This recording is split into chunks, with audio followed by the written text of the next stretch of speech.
travel experiences from around the world.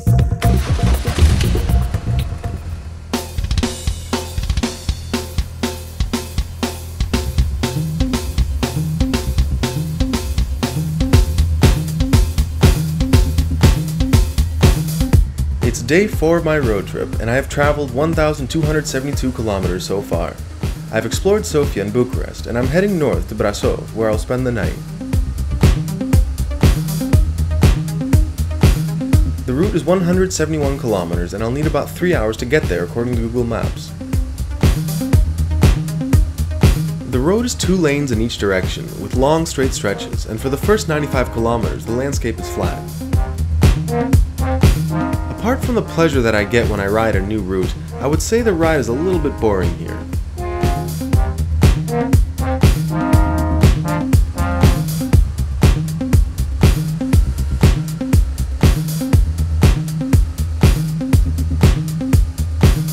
From Campina onward, the first mountains appear, which is nice as I have rode more than 1,350 kilometers and I can't say that I've enjoyed it particularly.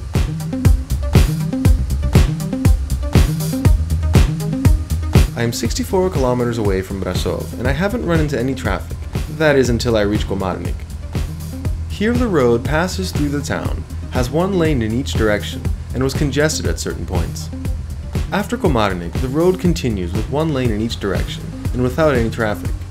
Generally you have to pay attention to your speed and when overtaking, as there are speed radars and roadblocks, and Romanian police are very strict and aren't particularly forgiving. In some uphill sections, there's a second lane so you can overtake if necessary. A few kilometers later I ran into a lot of traffic, so I proceeded slowly behind many cars and trucks, which eventually made me feel tired. So I made a stop to relax a little bit.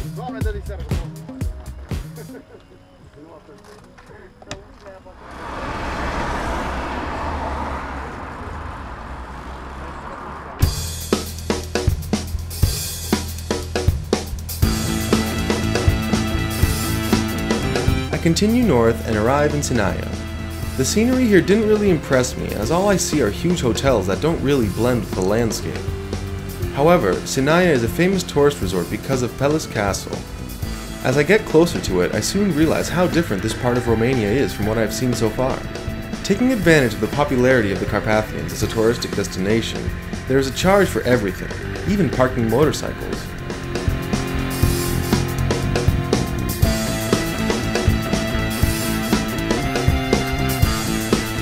From the parking area, you need to walk a few steps to get to the palace. Here you will see many people from different parts of the globe. The landscape is very beautiful and worth walking in the bazaar located just below the palace. The palace is a mixture of German, French, and Italian architectural styles and is really impressive. It consists of 160 rooms and a central tower at a height of 66 meters. Up until 1974, it was used as a summer residence for the royalty, but then continued to operate as a museum. I've heard that the interior is impressive too, and although I regretted it later, I didn't get to see for myself because I was asked to pay for 2 tickets just because I wanted to take some shots with my camera. It is said that this was the first castle in Europe to have central heating and electricity.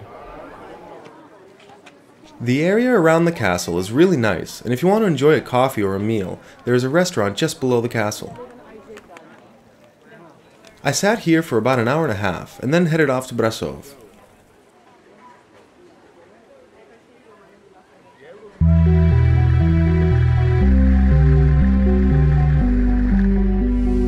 The route from here is 1 lane per direction and has a lot of traffic.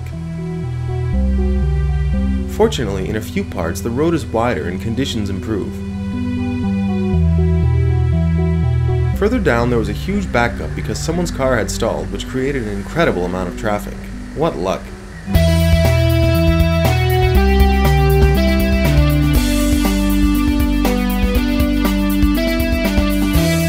I passed through Peles, which is another resort town with many budget hotels.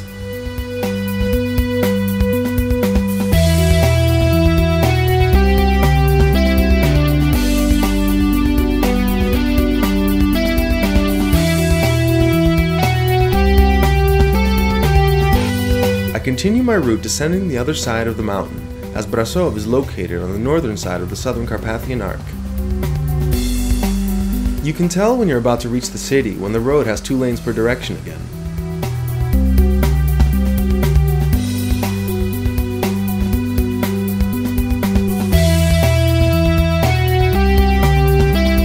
Entering the city, I feel like I'm in another country.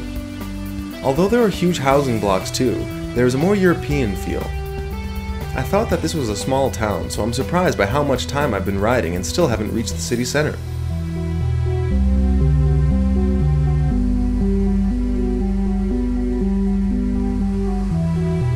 Although I have set my GPS to guide me to my hotel, located in the center, I don't need it because there are signs everywhere. To be honest, in the beginning I was disappointed because I expected to see a small, picturesque city.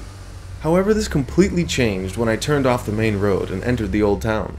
It was really beautiful.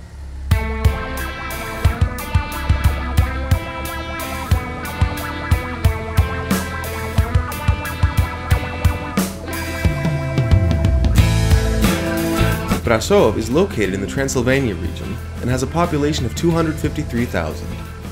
The old city is a mixture of Gothic, Baroque, and Renaissance architectural elements. The charm and the plethora of historical sites make it one of the most touristic destinations in Romania.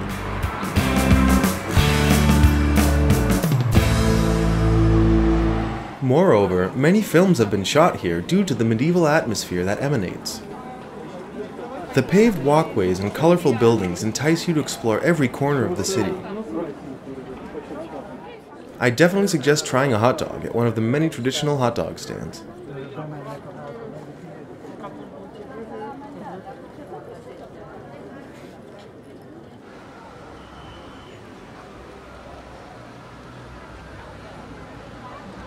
One famous landmark is the Black Church, which was built between 1385 and 1477 in the same place as an older church.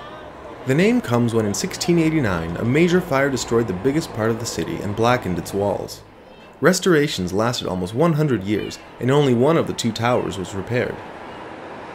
Beneath the church is the old town square.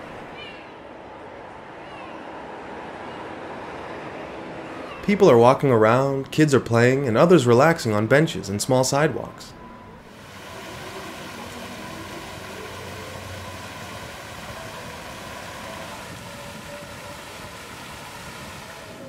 Many large pedestrian streets start here, which are definitely worth taking a stroll on.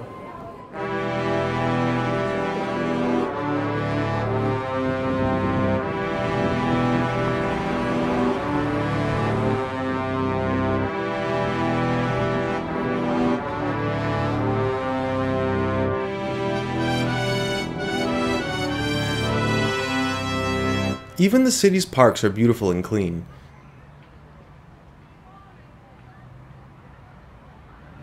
In one of them, the locals spend their time playing chess.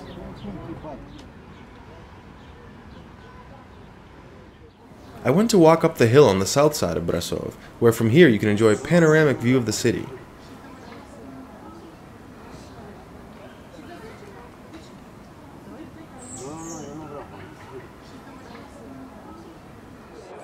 And in the evening, Brasov is very lively and worth going out for a walk or to have a drink.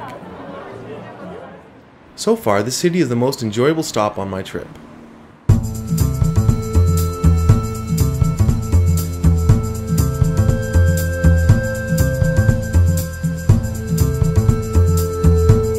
The next day, I find myself riding west, wanting to follow the path of Dracula and one of the most famous streets of Europe, Brasov I.